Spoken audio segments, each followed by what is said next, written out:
Olá, bem-vindos ao Conversa Pública. Eu sou o Herbert Mouzinho. Este programa é transmitido pela TV Boas Novas e também pela Rádio Boas Novas FM 105,9 em Cabo Frio.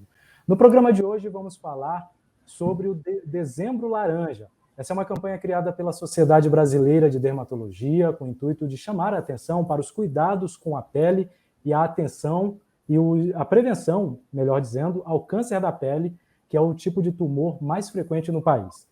Para falar sobre o assunto, Conversa Pública recebe a dermatologista doutora Leninha Valério do Nascimento. Doutora Leninha, é um prazer recebê-la aqui no Conversa Pública. Muito obrigada. Eu que agradeço o convite, a oportunidade de estar aqui com vocês. Doutora Leninha, o câncer da pele é o mais frequente no Brasil, corresponde aí a cerca de 30% de todos os tumores malignos que são registrados no país. Por que é tão comum? Bom, o câncer da pele, os tipos mais comuns são os chamados carcinoma basocelular, o carcinoma espinocelular e o melanoma. Talvez o nosso órgão, a pele, seja o órgão mais exposto, né, às deleções do meio ambiente, então, com isso, a facilidade, né, da incidência ser maior na pele. E, doutora, qual é a taxa de cura depois de diagnosticado o câncer da pele? Bom, todo câncer ele tem uma cura quase de 100% quando for cuidado logo no início do aparecimento do tumor. Então, no caso, o carcinoma basocelular, que é o mais frequente deles todos, ele tem mais ou menos 100% de cura, é um tumor que não dá metástase, como também é o carcinoma espinocelular. Já o mais maligno, mais mortal, né, é o melanoma. Mas se ele for detectado, diagnosticado precocemente, a cura é quase de 100%. Existem períodos do ano em que a incidência do câncer da pele é maior? Tudo vai depender de quando foi feito o diagnóstico. É lógico que no verão, devido à exposição mais abusiva ao sol, então nós vamos encontrar, talvez no verão, uma incidência maior desses tipos de tumores. E, doutora, quais são as principais causas do câncer da pele? Bom, em relação ao carcinoma basocelular, o fator solar, ou seja, a exposição crônica ao sol, é um dos fatores causadores, né? O tipo da pele, a cor da pele. Quanto mais clara a pele, né, mais aquele branco, mais a incidência também é maior, porque são pessoas que não têm a proteção natural de um pigmento que dá a cor da pele, que é a melanina. Em relação ao carcinoma basocelular, esses fatores em relação à exposição crônica ao sol é fundamental em relação à causa. Já o carcinoma espinocelular tem outras causas além da exposição crônica ao sol, como certas substâncias químicas, radiações, certos medicamentos para câncer de outra natureza, também são fatores causadores desse tipo espinocelular. Já em relação ao melanoma, né, que é o mais maligno e mortal, além da exposição ao sol, tem também um fator genético, porque existe uma forma hereditária desse tipo de tumor maligno. Bom, já que a senhora está me dizendo que as pessoas com a pele mais clara têm uma tendência maior, estão mais sujeitas a desenvolver um tumor, então as pessoas negras, evidentemente, têm um risco menor. É mais raro, né, nesse tipo de cor da pele mais escura, nos negros, por exemplo, mas eles podem desenvolver, né? E no caso, quando eles desenvolvem, são mais nas plantas dos pés, nas palmas das mãos e mucosas da boca, principalmente. Ou seja, são essas regiões que têm menos melanina. É.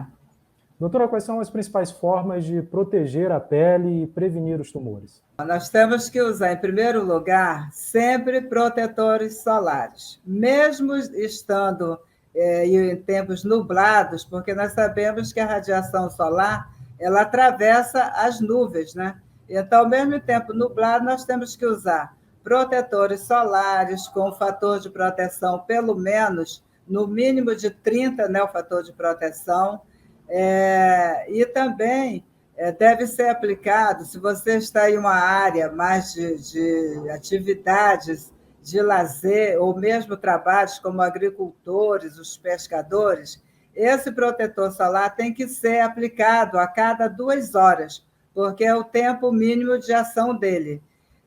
Outros protetores que a gente pode usar são as roupas, né? Usar sempre um chapéu, usar óculos de sol adequados, usar blusas de manga comprida, calças. Então, esses aí também já ajudam na proteção de prevenção ao câncer da pele. A senhora fala de roupa, existe, por exemplo, uma cor que melhora, dificulta a absorção da pele? De preferência, usar roupas de tecido de algodão. Hoje nós já temos, né, essas vestimentas, né, chamadas de UV, que já tem uma proteção que já ajuda bastante. De preferência, tecido de algodão, né? É verdade também que o algodão ele dificulta ainda mais também algum tipo de alergia de pele, né? Também ele ajuda nessa questão da alergia da pele, né? Porque esses materiais sintéticos são mais fáceis de você ter mais doenças da pele alérgicas, né? As dermatoses alérgicas, eczemas, né? Alérgicos.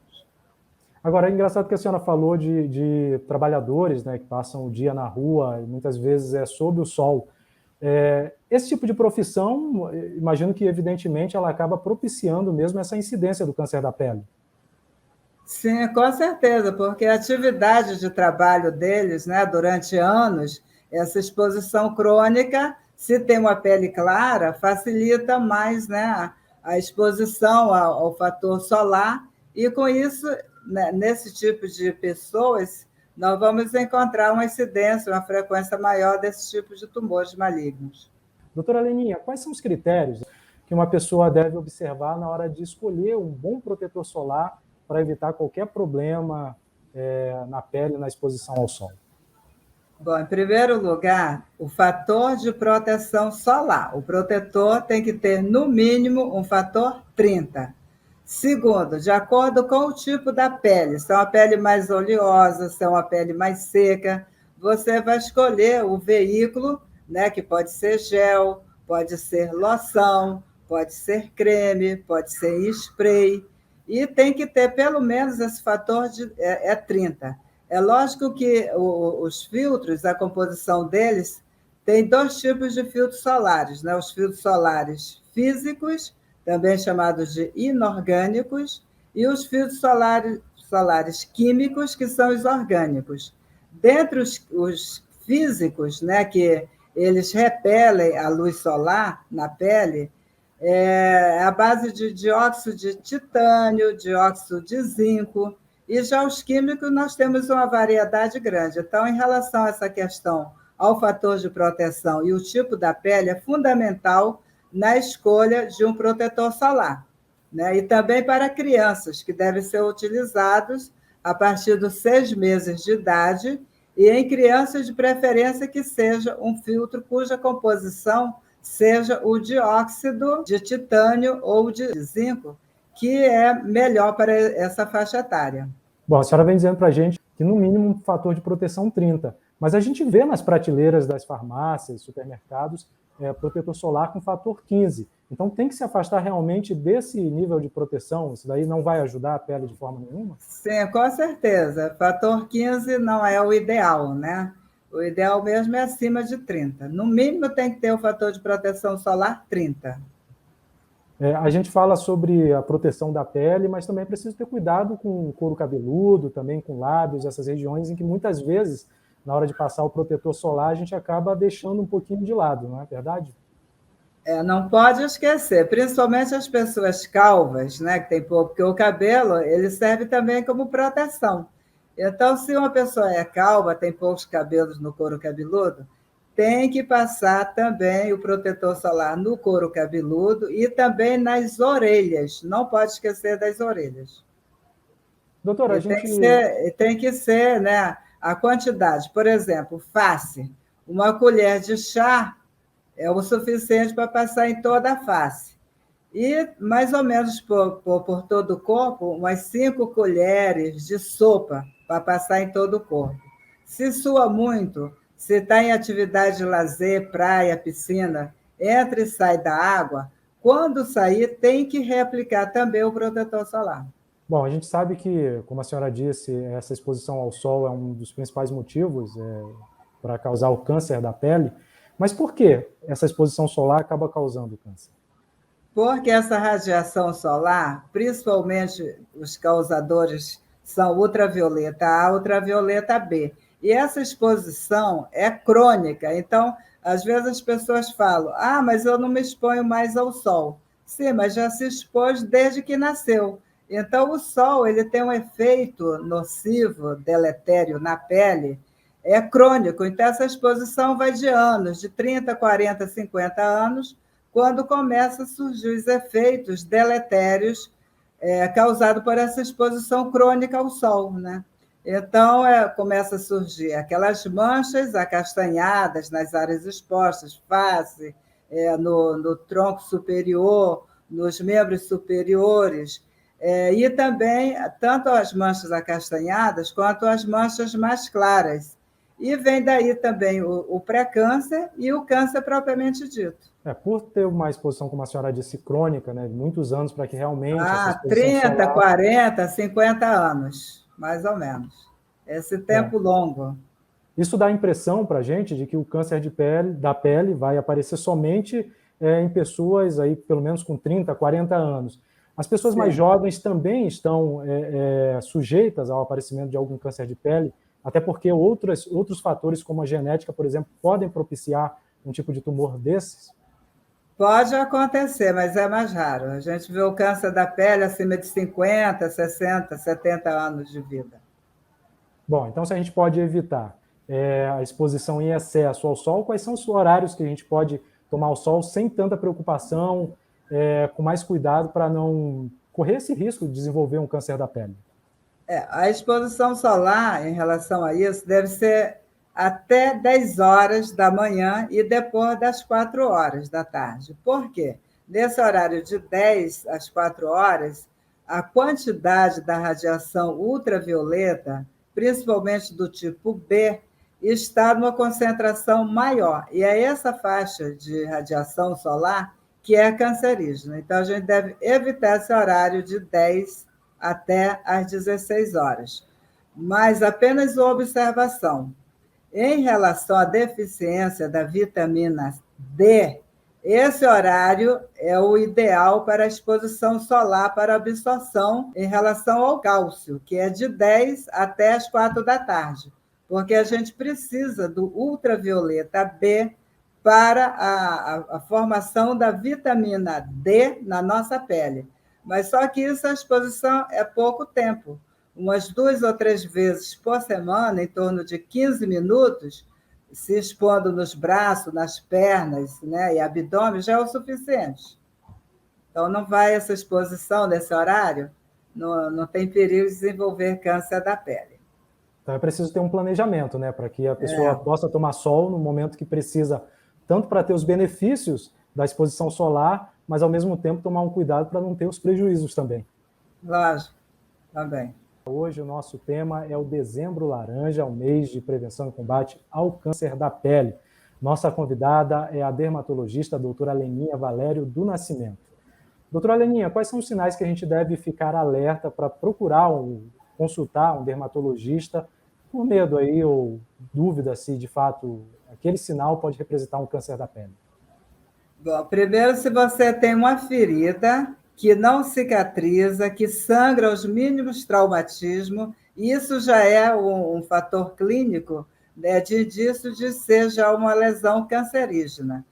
Se você tem um sinal de nascença, ou mesmo que esse sinal surgiu depois da idade adulta, se ele começa a mudar a cor, é um castanho claro, passa para um castanho mais escuro, enegrecido, tem uma borda irregular, começou a ter certos sintomas, como coceira, começou a ter um sangramento, isso também já é um fator de transformação maligna. Então, o paciente deve procurar um médico especialista em doenças da pele para tirar as dúvidas, né? E, no caso afirmativo, tratar adequadamente. Como é feito, de forma geral, esse diagnóstico de que aquele sinal, de forma irregular, se trata de fato de um câncer da pele? Normalmente, é muito fácil para o especialista diagnosticar clinicamente o câncer da pele, né? Por esses sinais que eu já falei para vocês. Geralmente é um nódulo, né? Uma pequena lesão que a gente chama de pápula, às vezes avermelhada, um pouco brilhante, translúcida. Então, isso clinicamente a gente já sabe que é um câncer da pele. Mas para confirmar, a gente pode fazer a retirada ou, dependendo do tamanho da lesão, totalmente a lesão completa, ou um fragmento, que a gente chama de biópsia, através de anestesia local, e encaminhar esse fragmento para o laboratório de patologia, e normalmente lá tem um especialista nessa parte da pele, né, que é o dermatopatologista, e que vai examinar esse fragmento microscopicamente e que vai também selar o diagnóstico. Ou seja, a consulta já pode ser basicamente o tratamento para o câncer da pele. A consulta vai diagnosticar. O tratamento tem várias modalidades de tratamento ao câncer da pele. E quais são eles? O primeiro de cura mesmo é a cirurgia. Então, você tirou a lesão com uma margem de segurança de mais ou menos 2 milímetros, né? Então, você praticamente erradicou esse tumor. Só que, dependendo do tamanho, dependendo da localização, nós temos outras modalidades de tratamento, como a crioterapia, que é o gelo seco, a curetagem com eletrocoagulação, que a gente usa um aparelho por nome de Hyflicator, que faz impedir o sangramento. Tem também certas substâncias químicas, como o emiquimod, o raio-x, né, radioterapia. Então, a gente tem várias modalidades de tratamento de acordo com a localização e o tamanho da lesão. Então, normalmente, nós temos que fazer uma observação desses pacientes, depois de tratados, um acompanhamento durante 5 anos. Então, no primeiro ano, a gente fica observando o paciente mais ou menos de 3 em 3 meses, a partir do segundo ano, de 6 em 6 meses, e a partir do terceiro ano, uma vez por ano, até completar os 5 anos. Se não teve problemas de recidiva, dá-se como curado. Doutora, é importante também que as pessoas coloquem em sua rotina também a consulta ao dermatologista, porque para um leigo um sinal vai passar sempre despercebido, mas com o conhecimento que a senhora, por exemplo, tem e o olhar treinado, dá para ter esse diagnóstico com precisão. Então é importante ter essa visita ao dermatologista na rotina de cuidados médicos. Sim, com certeza. Se são pessoas que nunca tiveram, mas tem esse tipo de sinais que eu falei, já mais escuros, acastanhado, a borda irregular, eles devem ir à consulta com o dermatologista pelo menos 2 vezes ao ano. Ou, se houver alguma modificação desses sinais, eles podem antecipar, né? E as pessoas que têm história, ou pessoal ou familiar, devem ir com mais frequência ao dermatologista ou qualquer mudança de uma desses sinais. A impressão que a gente tem é que muitas vezes as pessoas não dão a devida atenção para o câncer, o risco de câncer da pele. Então, por isso existe o Dezembro Laranja. Eu gostaria que a senhora falasse sobre a importância dessa campanha que é desenvolvida pela Sociedade Brasileira de Dermatologia. Eu até tenho o prazer de fazer uma comunicação sobre isso, que essa campanha do câncer da pele, a primeira que teve, foi em 1987. Por que eu sei isso? Porque eu era professora da UERJ, né, da dermatologia, e o nosso chefe lá, o professor Jarbas Anacleto Porto, foi quem organizou essa campanha do câncer da pele. E eu, nessa época, eu estava fazendo o meu pós-doutorado em Paris, e ele me pediu se eu poderia ajudá-lo, né, nessa campanha, se lá em Paris tivesse alguma coisa nova que aqui não tivesse, que eu pudesse reportá-lo, né? E aí, então, quando eu voltei do meu pós-doutorado, que foi em 1987, foi o primeiro ano que teve essa campanha de informações à população, que foi uma campanha nacional. Então, daí vieram todo ano, na nossa sociedade, é feita essa campanha, né, de esclarecimento à população sobre o câncer da pele. Então, essa campanha ela é nacional, ela é em todo o Brasil. Mas aí, como o ano passado, devido a esse problema dessa pandemia, nós não tivemos a campanha presencial, porque todos os hospitais do Brasil que são credenciados, que querem fazer a campanha, então a sociedade envia várias informações de como fazer e fica no sábado, né, em dezembro, geralmente é o primeiro sábado do mês, e aí ficam todos os hospitais que têm serviço de dermatologia, no horário de 9 da manhã até as 15 horas, para receber qualquer pessoa que tenha qualquer dúvida, que tem um sinal que está com suspeita de câncer, para ser examinado gratuitamente. Que bom, que boa notícia, doutora. A gente está chegando aqui no finalzinho do Conversa Pública de hoje. Quero agradecer a senhora por sua participação aqui com a gente e parabenizá-la também pelo trabalho desenvolvido. Muito obrigado. Nada, eu que agradeço a oportunidade mais uma vez. Obrigada. Bom, e com isso encerramos a Conversa Pública de hoje, agradecendo também a você que nos acompanha pela TV, pela internet e pela Rádio Boas Novas FM 105,9. Um grande abraço e até a próxima edição.